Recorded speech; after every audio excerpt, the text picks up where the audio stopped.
रख हौसला, रख हौसला वो मंजर भी आएगा, प्यासे के पास चलकर खुद समुंदर भी आएगा, थक कर ना बैठ ए मंजिल के मुसाफिर, मंजिल भी मिलेगी और जीने का मजा भी आएगा। जी हाँ, नमस्कार दोस्तों, मैं दिनेश शर्मा आपके अपने यूट्यूब चैनल में एक बार फिर से आपका हार्दिक स्वागत करता हूं। जैसा कि स्टूडेंट आपको पता होगा कि मैंने एक सीरीज शुरू की है लूसेंट की सीरीज, और वो कंप्लीट लूसेंट की सीरीज हम करने जा रहे हैं। उसका फर्स्ट एपिसोड हम कर चुके हैं पिछली क्लास में, कल से हमने शुरू की थी। आज हम सेकंड एपिसोड के बारे में जानेंगे। आज सेकंड क्लास के बारे में हम जानेंगे, करेंगे। आप जैसा कि अपनी स्क्रीन के सामने देख पा रहे होंगे, ये लूसेंट की किताब आपके सामने है। तो स्टूडेंट फटाफट जुड़ जाइए। मैंने आपको बताया है कि एक एक शब्द को क्लियर करते हुए बड़े आसान तरीके से लूसेंट को हम क्लियर करने वाले हैं स्टूडेंट। तो जितना भी जो भी बेसिक बच्चा यहां से पढ़ना चाहता है, इस तुरंत इस वीडियो को शेयर कर दीजिए, फटाफट तुरंत जुड़ जाइए बच्चे। Good evening to everyone, good evening, Ram Ram, hi hello सभी को, जय हिंद, जय भारत, जय श्री राम, जय श्री राम भैया, जय श्री राम, जय हिंद, जय हिंद। गुड इवनिंग एवरीवन, सभी को राम राम, सायकाल की राम राम भैया, सभी जुड़ जाइए फटाफट। देन फिर हम ज्यादा समय को जाया ना करते हुए आज की क्लास को स्टूडेंट हम स्टार्ट करते हैं। जैसा कि मैं आपकी जानकारी के लिए बता देता हूं कि जिस भी बच्चे ने अगर हमें अभी तक हमारी पहली वीडियो नहीं देखी है, तो इसी वीडियो में डिस्क्रिप्शन लिंक में एक लिंक दिया गया है, डिस्क्रिप्शन में आप उस लिंक पे क्लिक करके वहां पर पहुंच सकते हैं और पहली वीडियो वहां से हमारी देख सकते हैं। देन उससे आगे आज की क्लास में मैं स्टार्ट करने वाला हूं स्टूडेंट प्रक्षेप्य गति। कहां से? प्रक्षेप्य गति। स्टूडेंट, जब प्रक्षेप्य गति के बारे में बात आती है, जिसको बोला जाता है प्रोजेक्टाइल मोशन के नाम से, किस नाम से इसको जानते हैं? प्रोजेक्टाइल मोशन के नाम से जानते हैं, प्रक्षेप्य गति हम इसको कहते हैं। जब प्रक्षेप्य गति की बात मैं करता हूं, देखिए, जब कोई पिंड या पिंड को बोला जाता है वस्तु, क्या कहते हैं? वस्तु, कोई भी बॉडी, जब कोई वस्तु ऐसे नियत का मतलब होता है कांस्टेंट, जब कोई वस्तु एक ऐसे नियत दिशा से भिन्न होती है जो वस्तु के वेग मींस वेलोसिटी का परिमाण एवं दिशा दोनों समय के साथ साथ बदलते रहते हैं, इसके कारण पिंड एक समतल में वक्र पथ पर गति करता है। इस गति को प्रक्षेप्य गति कहते हैं और एक वक्र पथ को प्रक्षेप्य पथ ट्रेजेक्ट्री कहते हैं। आइए स्टूडेंट, इसको बड़े आसान से तरीके से समझते हैं कि इस जितनी भी ये परिभाषा लिख रखी है इसका मतलब क्या है। इसमें लिखा गया है, जब कोई वस्तु एक नियत त्वरण के साथ यूनिफॉर्म एक्सेलरेशन के साथ, आपने पढ़ा होगा त्वरण क्या होता है? स्पीड में स्पीड का जोड़ना, 10 की 20 की 30 की स्पीड, एक्सेलरेटर पढ़ा होगा। कोई वस्तु जब नियत वेग से चल रही है या नियत त्वरण के अंतर्गत गति करती है, जिसकी दिशा, किसकी दिशा? उस वस्तु की दिशा, किसकी दिशा? उस वस्तु की दिशा वेग की दिशा से भिन्न होती है। इस बात का मतलब क्या है? देखिए, प्रोजेक्टाइल मोशन क्या होती है स्टूडेंट, मैं अभी आपको यहां पे हाँ, इसको हम ऐसे समझते हैं। देखिए, प्रोजेक्टाइल मोशन क्या होती है? किसी भी वस्तु को जब इस तरह से फेंका जाता है, अरे क्या हो गया?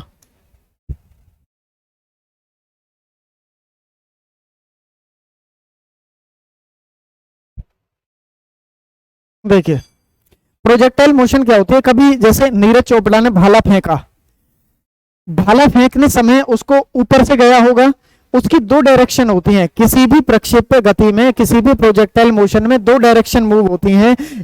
एक तो होती है इस तरह से, ये वाली डायरेक्शन, और इस पाथ को बोला जाता है पैराबोलिक पाथ। क्या कहते हैं? पैराबोलिक पाथ, जिसको पर वलयाकार। क्लियर है? और एक डिस्टेंस होता है सीधा वाला, ये वाला। अब जो मापा जाता है, अब जैसे नीरज चोपड़ा ने जब भाला फेंका होगा या कंकड़ पत्थर उठा के आप भी किसी को फेंकेंगे, तो सबसे पहले तो वो ऊंचा जाएगा और ऊंचा जाने के बाद फिर कहाँ आएगा? नीचे आएगा। कहीं ना कहीं ग्रेविटी भी तो अपना रोल अदा करेगी ना, तो ग्रेविटी उसको कहाँ खींच लेती है? नीचे की तरफ। तो एक तो होता है सीधा डायरेक्शन, सीधी रैखिक गति, तो एक डिस्टेंस तो ये होगा और एक डिस्टेंस ये ट्रेवल होगा, तो इसको परवलयाकार भी बोला जाता है, पैराबोलिक पाथ भी हम कहते हैं। जैसा यहां पे आपको दिखाया भी गया है, दिख रहा है? यहां पे नहीं दिख रहा? कोई पिंड ऐसे नियत त्वरण के साथ गति करता है जिसकी दिशा पिंड के वेग की दिशा से भिन्न होती है। वस्तु का वेग यहां से गया था इस तरह से, लेकिन डिस्टेंस कहां से मापा जाएगा, नीचे से। अब ऐसा तो नहीं है कि यहां से उस भाले को मापेंगे, भैया इतनी दूरी से गया, ऐसे ऐसे ऐसे ऊपर होते। क्लियर है ना, बात समझ रहे हो। इसके कारण पिंड एक समतल में वक्र पथ पर गति करता है। एक तो ये वाली है समतल पर, और ये वक्र, वक्र मींस इस तरह से, ये कहीं ना कहीं ऐसे सर्कल में आके बनेगा ना, तो ये वक्र गति करता है, दैट इज कॉल्ड परवलयाकार, इसको बोला जाता है। और वक्र पथ को क्या कहते हैं, प्रक्षेप्य पथ कहते हैं। यह सदैव परवलयाकार होता है, यहां पे आप देख पा रहे होंगे,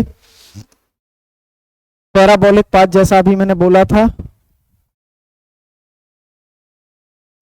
इसके एग्जाम्पल्स आपको यहां पे दे रखे हैं। धनुष से छूटा बाण, हवाई जहाज से गिराया गया बम, तोप से छूटा गोला आदि का मार्ग पर वलयाकार होता है। ये सभी प्रक्षेप्य गति के उदाहरण है। देखिए, जैसे मानो आपने एक गोला फेंका, बम फेंका, पहले तो ऊंचा जाएगा और ऊंचा जाने के बाद फिर किस डायरेक्शन में आएगा, नीचे की तरफ, that is called parabolic path. Clear है स्टूडेंट। जैसे इसमें दे रखा है कि भी धनुष से छूटा बाण, पहले तो कहां चलेगा, सीधा चलेगा, और फिर कहां आएगा, नीचे, तो वो भी कौन सा पाथ हो गया, पैराबोलिक पाथ हो गया। बात समझ पा रहे होंगे। जिसमें दो डिस्टेंस कवर होते हो, that is called parabolic path या प्रक्षेप्य गति हम उसको कहते हैं। क्लियर है स्टूडेंट। आइए इसको थोड़ा सा और हम जानते हैं। जैसे मानो स्टूडेंट, एक बंदर किसी टहनी पे बैठा है, एक बंदर किसी टहनी पे बैठा है और एक शिकारी उस पे गोली चलाता है, और गोली के चलते ही बंदर टहनी से कूद जाता है, तो संभावना है कि गोली बंदर को लग जाए।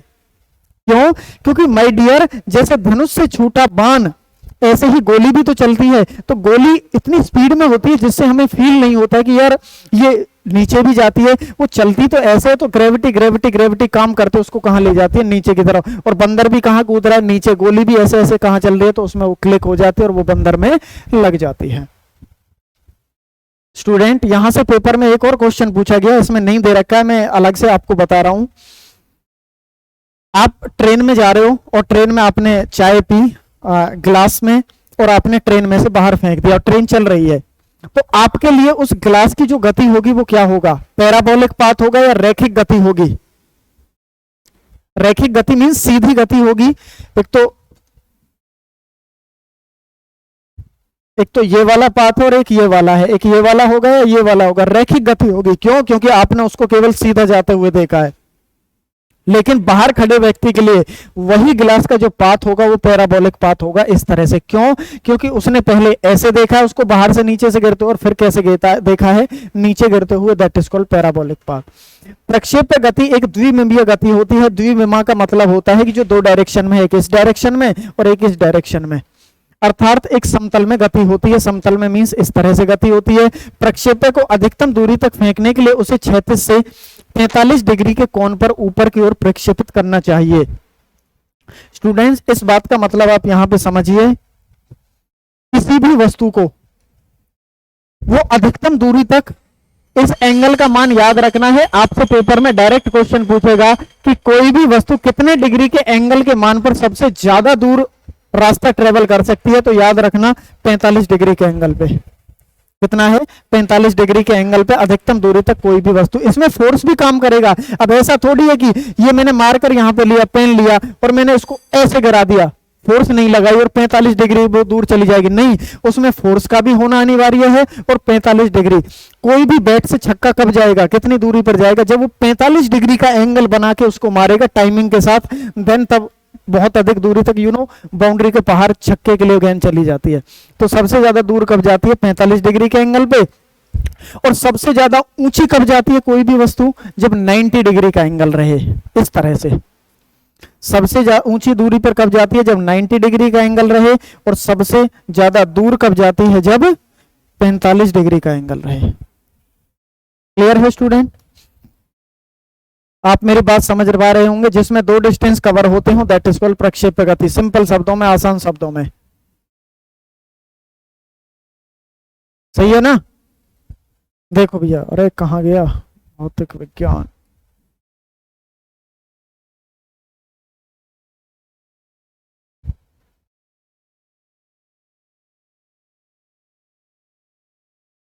देखिए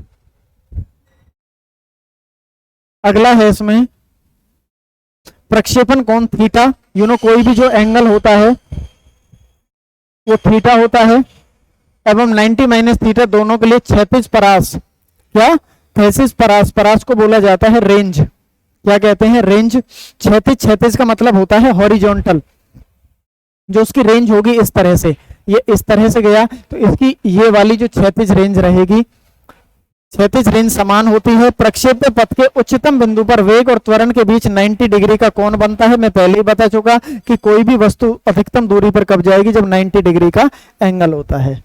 क्लियर है स्टूडेंट? ये हमने प्रक्षेप्य गति के लूसेंट के बारे में जाना। इसमें कुछ न्यूमेरिकल्स भी बनते हैं, इसमें कुछ फॉर्मूलाज वगैरह भी होते हैं।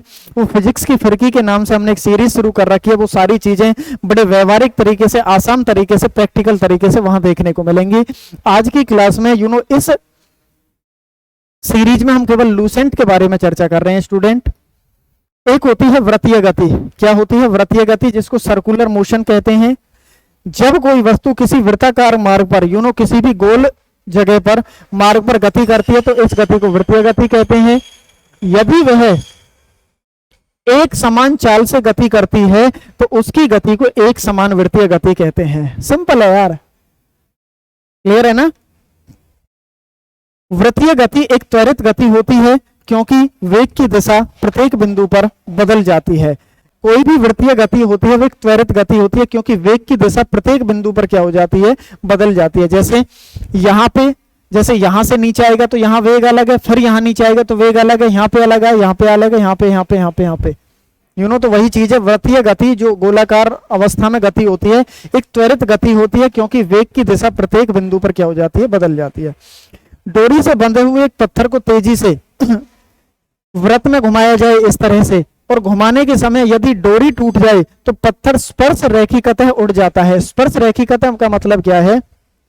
जैसे इस मार्कर में मैंने एक धागा बांध लिया और उसमें पत्थर बांध लिया और मैंने उसको ऐसे घुमाया, जैसे ही वो डोरी टूट जाए तो पत्थर एक ही डायरेक्शन में रेखिक, ये वो गोल गोल घूमता रहेगा, घूमता रहेगा, ऐसी चक्कर लगाता रहेगा, वो एक ही डायरेक्शन में एक साइड में भाग जाएगा। तो पत्थर स्पर्श रेखिकतः उड़ जाता है।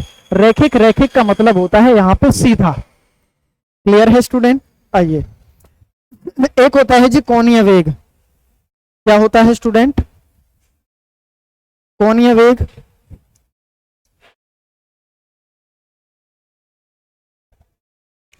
कोणीय वेग को कहते हैं एंगुलर वेलोसिटी। क्या कहते हैं student? Angular velocity. Angular velocity क्या होती है? इसको हम एंगुलर स्पीड भी कह सकते हैं, वेलोसिटी भी कह सकते हैं, स्पीड भी कह सकते हैं, चाल भी कह सकते हैं। वेलोसिटी का मतलब वेग, चाल एक ही चीज है। इसको हम चाल भी यहां पे कह सकते हैं। वृत्ताकार मार्ग पर गतिशील कण को वृत्त के केंद्र से मिलाने वाली रेखा एक सेकंड में जितने कोण से घूम जाती है उसे उस कण का कोणीय वेग कहते हैं। एंगुलर वेलोसिटी या एंगुलर स्पीड के नाम से जाना जाता है। आइए हम इसको जानते हैं कैसे। जैसे मानो इसमें यहाँ पे डायग्राम के थ्रू दिखा रखा है, किसी वृत्ताकार मार्ग है। अच्छा, आपने पढ़ा होगा चाल ही तो है एक तरह की, वेलोसिटी चाल ही तो है, वेग ही तो है। तो आपको पता है कि चाल इज इक्वल टू दूरी बटे में समय। चाल इज इक्वल टू दूरी बटे समय होता है। और ये क्या है? एंगुलर वेलोसिटी है या एंगुलर चाल है। तो इसमें क्या हो जाएगा कि कोण बटे में समय। चाल का मतलब क्या है? दूरी बटे चाल, सॉरी, चाल का फॉर्मूला है दूरी बटे में समय। चाल इज इक्वल टू दूरी बटे समय। तो इसमें एंगुलर चाल पूछी गई है तो इसमें हो जाएगा कोण बटे में समय। क्यों? क्योंकि किसी भी दूरी को चलने में जितना समय लगा है वही तो चाल कहलाती है। स्टूडेंट, मैं बार बार बड़े आसान तरीके से आपको बताना चाह रहा हूं, यहां पे समझने की कोशिश करिएगा कि जितनी दूरी को, किसी भी दूरी को जितने समय में ट्रेवल किया गया है वही तो उसकी क्या होती है? चाल होती है। तो ऐसे ही किसी भी सर्कुलर पाथ पर, किसी भी सर्किल में जितने समय में कोई कोण बनता है उसे, उस कोण की क्या बोला जाता है? एंगुलर वेलोसिटी या एंगुलर स्पीड के नाम से जाना जाता है। जैसा आप कहां पे देख पा रहे होंगे, इस स्थान पे ये ए से लेकर बी रास्ते तक चला और ये कितने का एंगल बनाया? थीटा का एंगल बनाया। तो इसका मतलब क्या आएगा? यहां पे देख भी पा रहे होंगे कहां पे है, कहां पे है, ये रहा। ये जो एंगुलर वेलोसिटी होती है इसको ओमेगा से डिनोट करते हैं। जितने भी आर्ट और कॉमर्स वाले स्टूडेंट हैं, this is omega, this is the sign of omega. ये डब्ल्यू से याद रखना भैया, this is the sign of omega. Omega is equal to theta by t. क्यों? क्योंकि कोण को किससे डिनोट किया है? थीटा से डिनोट किया है, और समय को किससे डिनोट किया है? टी से डिनोट किया है। तो omega is equal to theta by t. यदि कण 1 सेकंड में n चक्कर लगाता है, 1 सेकंड में कितने चक्कर लगाता है? n चक्कर लगाता है, तो omega is equal to 2 pi n होता है। इसका मतलब समझिए कि इस सर्कल को पूरा होने में कितना डिग्री लगेगा? कितना डिग्री होता है? 360 डिग्री। क्योंकि कोई भी सर्कल कितने डिग्री होता है? 360। चारों तरफ कितने डिग्री घूमता है? 360 घूमता है। अब आपको पता है कि 2 है, पाई का मान यहां पे कितना होगा? 180 डिग्री। कितना होगा? 180 डिग्री, क्योंकि 180 के होने के साथ ही तो यहाँ पे 360 आएगा, और n टर्म्स है तो इस वजह से 2 पाई n के नाम से यहाँ पे ये दिया गया है। देख रहे होंगे omega is equal to 2 pi n। क्योंकि एक चक्कर में कण 2 पाई 360 दे भी रखा है, रेडियन से घूम जाती है। अब यदि वृत्ताकार मार्ग की त्रिज्या r है, अब इसकी जो रेडियस दे दी वो कितनी दे दी? r दे दी, और कण 1 सेकंड में n चक्कर लगाता है, तो उसके द्वारा 1 सेकंड में चली गई दूरी, वृत्त की परिधि, इसका जो सरकमफ्रेंस होता है पूरा, इनटू में n is equal to 2 pi r n के नाम से हो जाएगा। आर रेडियस दे रखी है, n वही नंबर ऑफ n क्या है यहाँ पे? हाँ, नंबर ऑफ रोटेशन चक्कर है, और यहाँ पे 2 पाई पाई का मान है 180, 180 में 2 का मल्टीप्लाई होगा तो 360, उसे एक चक्कर लगाने में 360 का एंगल बनाएगा। तो लीनियर, यही इसकी रेखीय चाल भी कहलाती है, यही इसकी लीनियर स्पीड भी होती है। उसके बाद है, अर्थात यहाँ पे दे के रखा है कि v यहाँ पे वेलोसिटी से डिनोट कर रखा है, यही सेम चीज है 2 पाई आर एन के नाम से। v यहाँ पे रेडियस को जोड़ दिया है, और आपको पता है कि 2 पाई एन पहले ही पढ़ चुके हैं। 2 पाई एन का मतलब होता है ओमेगा, और ओमेगा इनटू में r। तो इसमें एक रिलेशन भी आ जाता है कि जो रेखीय चाल होती है, लीनियर वेलोसिटी होती है, लीनियर स्पीड होती है, वो कोणीय चाल इनटू में त्रिज्या का मल्टीप्लिकेशन होता है। स्टूडेंट, ये चीजें आपको यहाँ पे याद रखनी पड़ेंगी। आइए इसमें थोड़ा सा हम आगे बढ़ते हुए, that's a very very most important, निशान लगा लीजिए, हम जो पढ़ने वाले हैं न्यूटन की गति का नियम। That's a very very most important. Student, Newton की गति का नियम क्या होता है? आइए इसको जानते हैं। जब मैं न्यूटन के गति के नियम की बात करता हूं तो न्यूटन ने 3 नियम दिए थे स्टूडेंट, और वो तीनों नियम कौन कौन सा था? कौन कौन से थे 3 नियम? कमेंट सेक्शन में कमेंट करके बताइए। बट ऐसी कमेंट मत करना कि सर पहला, दूसरा और तीसरा, ये सबको पता है। First law of motion, second law of motion and third law of motion. क्या क्या थे, कैसे कैसे थे, आइए देखते हैं। Very good. देखिए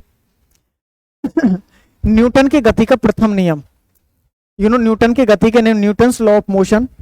फिजिक्स में भौतिकी के पिता न्यूटन ने सन 1687 में 1687 में अपनी पुस्तक प्रिंसिपिया, कौन सी पुस्तक लिखी न्यूटन ने? प्रिंसिपिया। कब लिखी?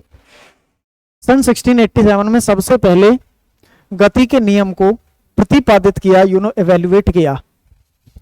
न्यूटन के प्रथम नियम, गति का नियम क्या कहलाता है? फर्स्ट लॉ ऑफ मोशन क्या कहता है स्टूडेंट? यदि कोई वस्तु विराम अवस्था में है तो वह विराम अवस्था में ही रहेगी, यदि वह एक समान चाल से सीधी रेखा में चल रही है तो वैसी ही चलती रहेगी जब तक कि उस पर कोई बाह्य बल ना लगाया जाए, एक्सटर्नल फोर्स ना लगाकर उसकी वर्तमान अवस्था में परिवर्तन ना किया जाए, तब तक वो ऐसी ही चलती रहेगी। That is called Newton's first law of motion. आइए बड़े आसान से तरीके से हम इसको समझते हैं। That's a very very most important. Student, मैं बार बार कह रहा हूं, जुड़े रहिएगा, हमारे साथ बने रहिएगा। स्टूडेंट, अगर आपको वीडियो अच्छी लग रही हो तो लाइक भी कर दीजिएगा फटाफट। देखिए स्टूडेंट, समझिएगा इसको ध्यान से। न्यूटन का प्रथम गति का, यदि कोई वस्तु रेस्ट में है तो वह रेस्ट में ही रहना चाहती है जब तक कि उसको बाह्य बल लगाकर, एक्सटर्नल फोर्स लगाकर चलाया ना जाए। और यदि एक बार वस्तु चल चुकी है तो वह तब तक चलती रहेगी जब तक कि उसको बाह्य बल लगाकर नहीं रोका जाएगा। बात समझ आ रही है स्टूडेंट? यदि कोई वस्तु विराम अवस्था में है, रेस्ट में है, तो वह रेस्ट में ही रहना चाहती है जब तक कि उस पर बाह्य बल ना लगाया जाए। और यदि एक बार चल चुकी है तो वह चलना चाहती है जब तक कि उसको बाह्य बल लगाकर ना रोका जाए। आइए समझते हैं कैसे। जैसे जहां भी आप जिस भी स्थिति में बैठे होंगे स्टूडेंट, अपना जैसे मैं आपके सामने इसको फेंकता हूं नीचे, दिख रहा होगा, जैसे ही मैं इसको नीचे फेंकता हूं तो चलता रहेगा और कहीं ना कहीं आकर जाकर रुक जाएगा। यस एंड नो, रुकेगा। अब वो रुका क्यों है? क्योंकि धरती के अंदर, पृथ्वी के अंदर एक फ्रिक्शन फोर्स होती है, घर्षण बल होता है जो अपोज करना चाहता है इसको। अगर घर्षण जीरो कर दिया जाए, हो नहीं सकता, मान लेते हैं कि फ्रिक्शन को जीरो कर दिया जाए, पृथ्वी के अंदर जो घर्षण बल होता है, जो खुरदरापन होता है, अगर उसको जीरो कर दिया जाए तो इस पेन को मैं जितनी स्पीड से फेंकूंगा जिंदगी भर उतनी स्पीड से चलता रहेगा। कब तक चलता रहेगा? जब तक कि इसको रोका नहीं जाएगा। और यदि रोक दिया है तो ये इसी तरह से रोका रहेगा। कब तक कि? जब तक कि इसको चलाया नहीं जाएगा। पेपर में यहां से क्वेश्चन पूछा जाता है कि साइकिल में पेडल मार देने के पश्चात साइकिल का कुछ दूरी तक अपने आप जाना।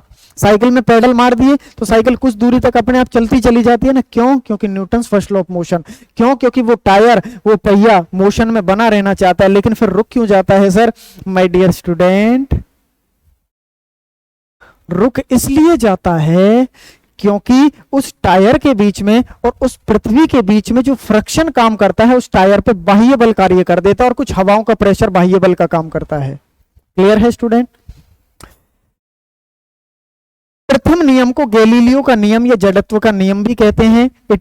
It's also the first law of motion is also known as law of Galileo and inertia law of motion. जड़त्व के नियम के नाम से भी जाना जाता है। इसको जड़त्व को इंग्लिश में कहते हैं इनर्शिया।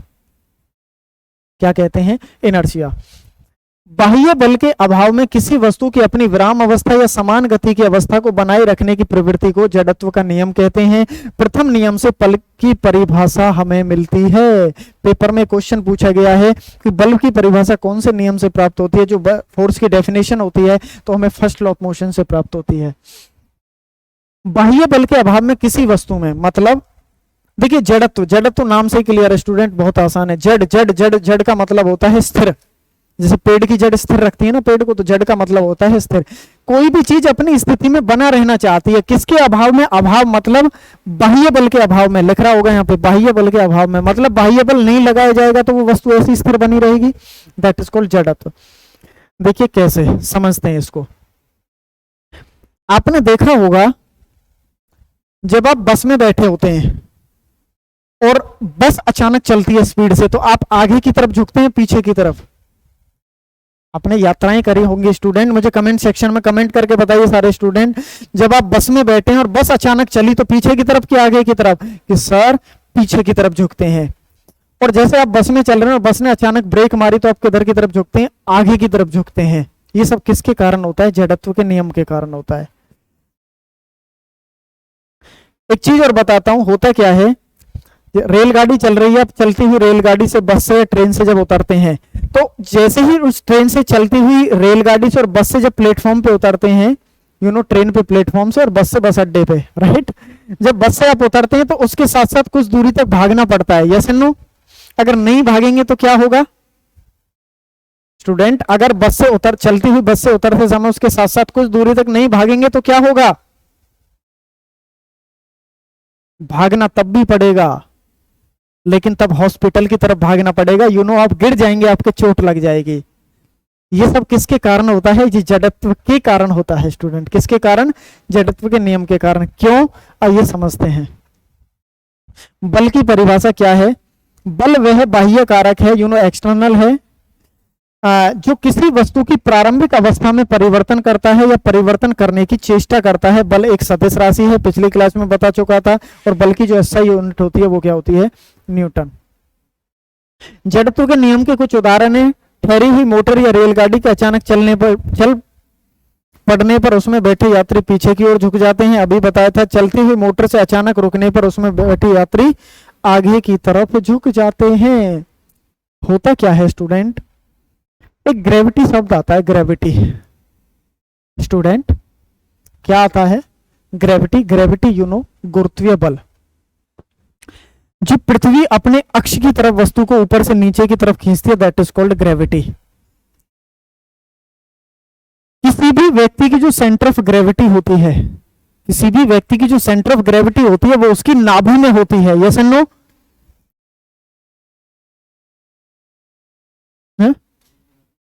हाँ हाँ, वो पानी दे देना, पानी।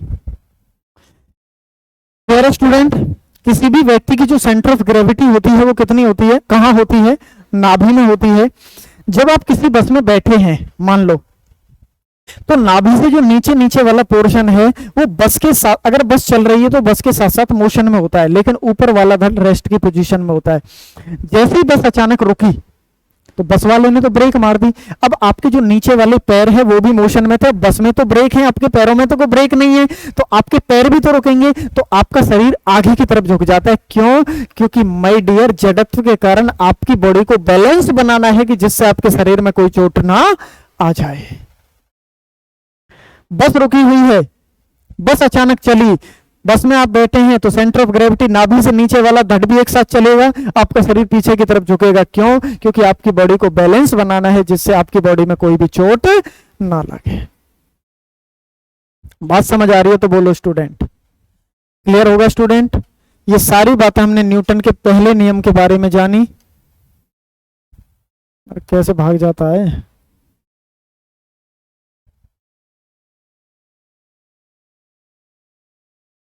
फेरी हुई कंबल को डंडे से, देखिए पहले ही नियम का उदाहरण है स्टूडेंट, देख पा रहे होंगे। कंबल को डंडे से हाथ,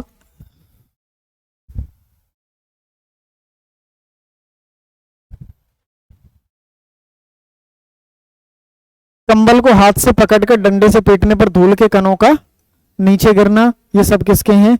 साइकिल में पेडल मार देने के पश्चात साइकिल का कुछ दूरी तक अपने आप चले जाना, भीगे हुए कपड़ों से पानी की बूंदों का नीचे गिरना, पेड़ के पत्तों का टूटकर नीचे गिरना, ये सब किसके एग्जाम्पल है? First law of motion. कि सर इसको समझाइए ना थोड़ा सा। कंबल को हाथ से पकड़कर, धूल के कण तो नीचे ही गिरेंगे, झटकर गिर जाते हैं। होता क्या है, कंबल है, एक्सटर्नल फोर्स लगाई छड़ी से, डंडे से एक्सटर्नल फोर्स लगेगी, एक्सटर्नल फोर्स लगेगी तो उसमें मूवमेंट होगा, कण में जो रेस्ट में थे वो मोशन में आएंगे, और मोशन के साथ एक एक्सटर्नल फोर्स लगेगी, ग्रेविटी।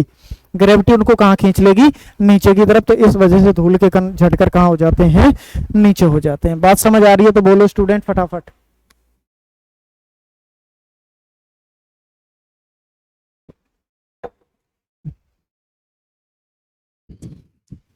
स्टूडेंट मेरी बात आप समझ पा रहे होंगे सारे स्टूडेंट।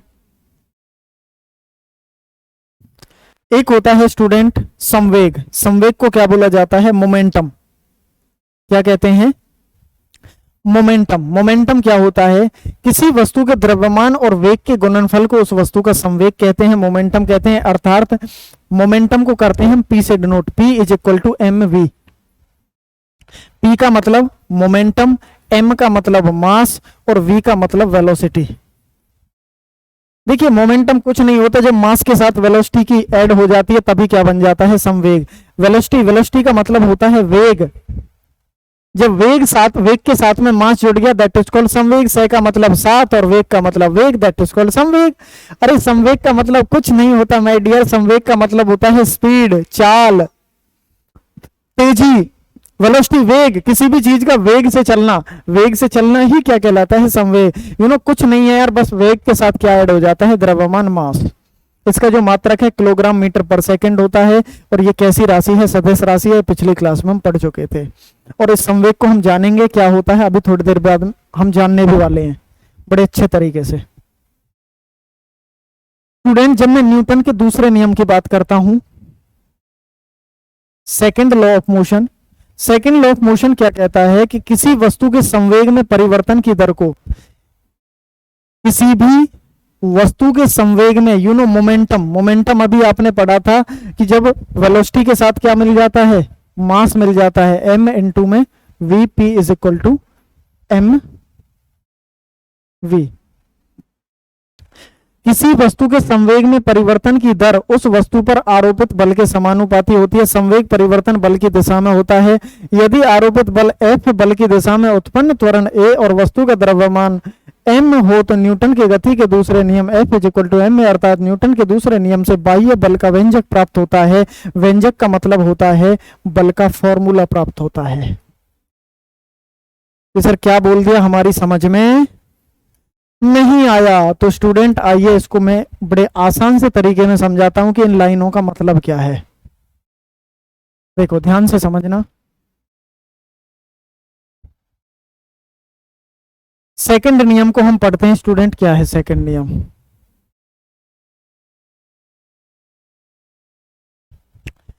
आपको पता है F is equal to m a, यही न्यूटन का सेकंड नियम है। बस स्टूडेंट यही सेकंड का नियम, न्यूटन का सेकंड नियम है। F का मतलब होता है फोर्स, और फोर्स को कहते हैं बल।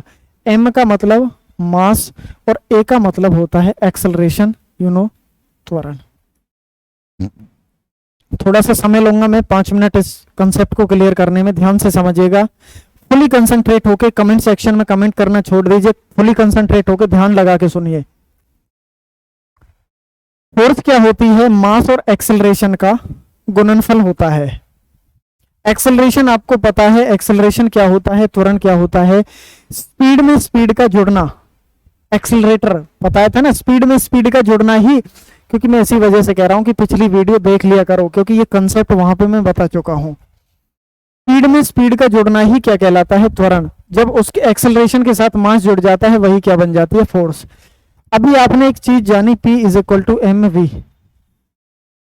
P का मतलब मोमेंटम, मोमेंटम को कहते हैं संवेग। M का मतलब मास, और वेलोसिटी का मतलब वेग।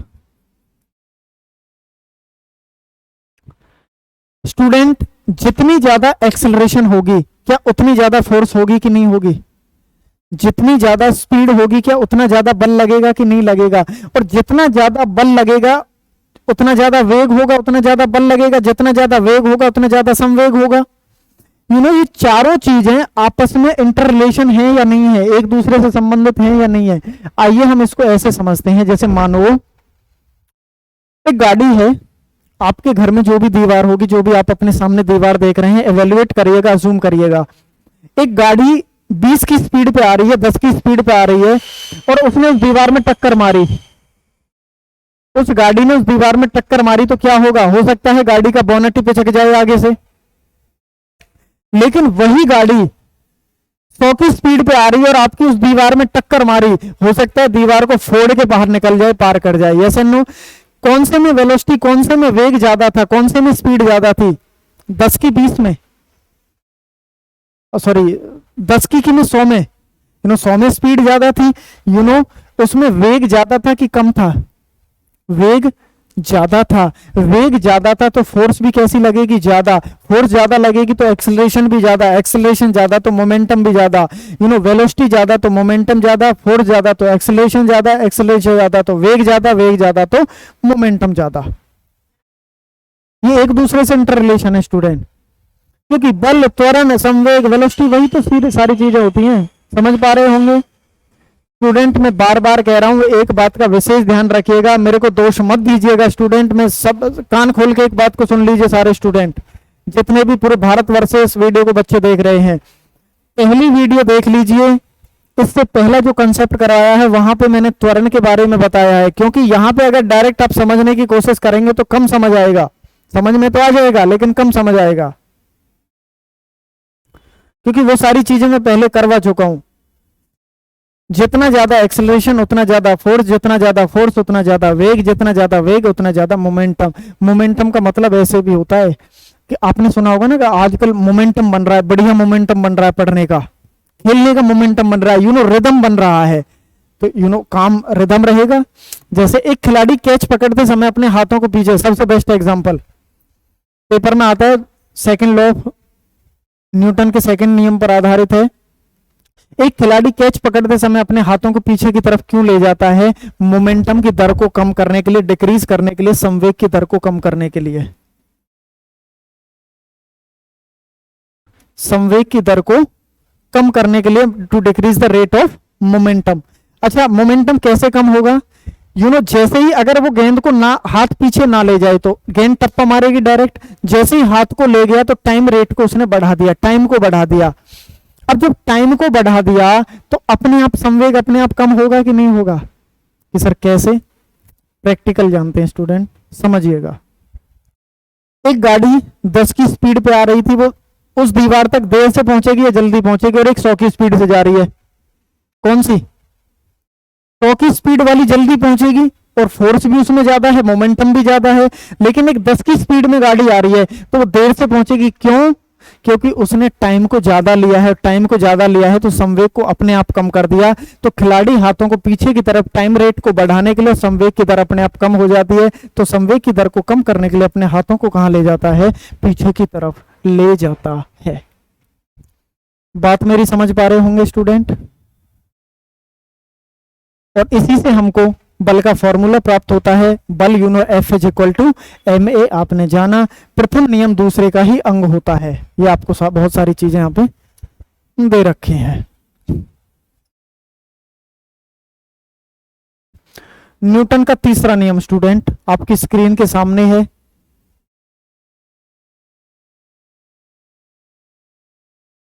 न्यूटन का तीसरा नियम क्या कहता है? गति का तीसरा नियम क्या कहता है? कि प्रत्येक क्रिया के बराबर एवं विपरीत दिशा में प्रतिक्रिया होती है। Every action have equal and opposite reaction. क्रिया की प्रतिक्रिया समान एवं विपरीत दिशा में होती है। मतलब क्या है इस बात का? कि आप एक्शन करिए तुरंत आपको क्या मिलेगा? रिएक्शन। ये न्यूटन का तीसरा नियम और यही प्रकृति का तीसरा नियम है। नेचर का भी यही नियम है, प्रकृति का भी यही नियम है माय डियर। आपने सुना होगा ना कि जैसा बोओगे ऐसा काटोगे, जैसा दोगे ऐसा मिलेगा।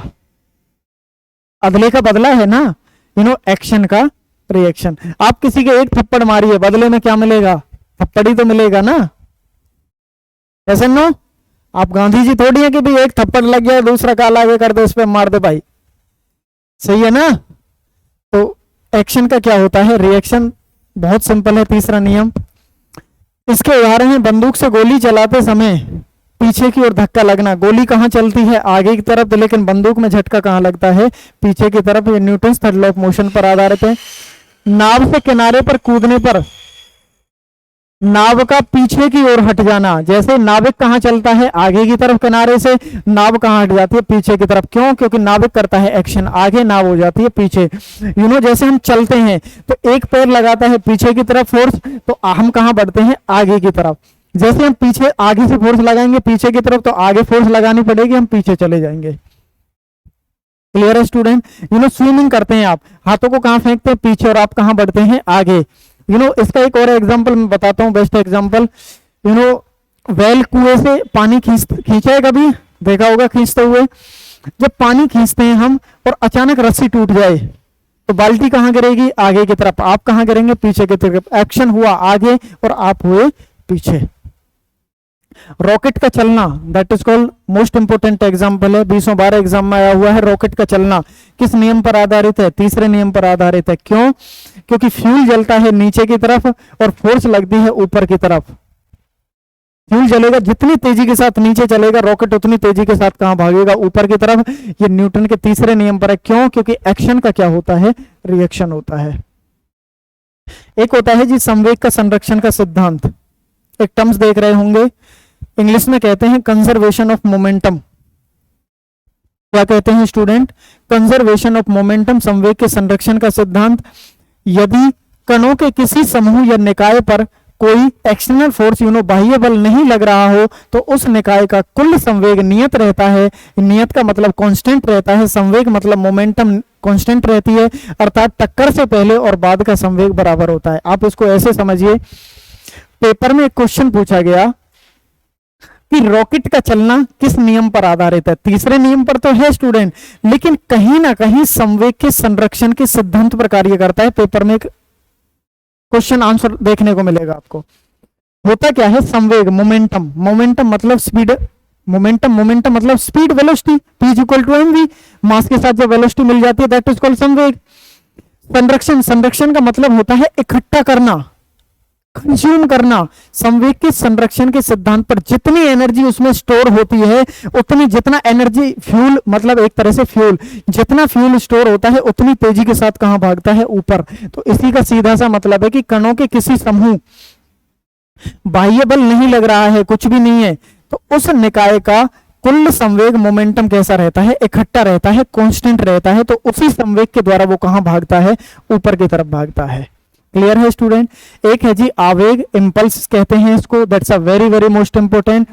जब कोई बड़ा बल, जब कोई स्टूडेंट, जब कोई बड़ा बल किसी वस्तु पर थोड़े समय के लिए कार्य करता है तो बल और समय अंतराल के गुणनफल को उस बल का आवेग कहते हैं। आवेग impulse, impulse is equal to बल फोर्स इनटू में समय अंतराल इज इक्वल टू संवेग में परिवर्तन। क्या होता है इम्पल्स, समझते हैं। जब कोई बड़ा बल शॉर्ट टाइम पीरियड के लिए फोर्स लगाता है दैट इज कॉल्ड आवेग। जैसे कोई बाइक वाला जा रहा है और पीछे से ट्रक ने टक्कर मारी, जैसे उसने टक्कर मारी कम समय के लिए लगेगी लेकिन फोर्स कैसी होगी, तगड़ी वाली, दैट इज कॉल्ड आवेग। एक और बेस्ट एग्जांपल है, कुल्हाड़ी से आपने कुल्हाड़ी जैसे मारी, कुल्हाड़ी है मारी नीचे, अब जैसे ही कुल्हाड़ी मारी तो लकड़ी में ऊपर से प्रेशर बनता आएगा लेकिन शॉर्ट टाइम पीरियड के लिए तुरंत फोर्स लगेगी लकड़ी के ऊपर, दैट इज कॉल्ड इम्पल्स। एक लकड़ी को है आरी से काटना, तो बार बार उसी जगह पे फोर्स लगी जा रही है लेकिन ऊपर से नीचे लाए और जैसे ही तुरंत मारा तो शॉर्ट टाइम पीरियड के लिए क्या लगेगी, फोर्स, दैट इज कॉल्ड आवेग। क्लियर है स्टूडेंट।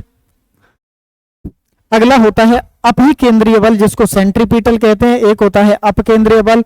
ये क्या होते हैं, कैसे होते हैं स्टूडेंट, इसको जानने के लिए आपको इंतजार करना होगा हमारे अगले एपिसोड का।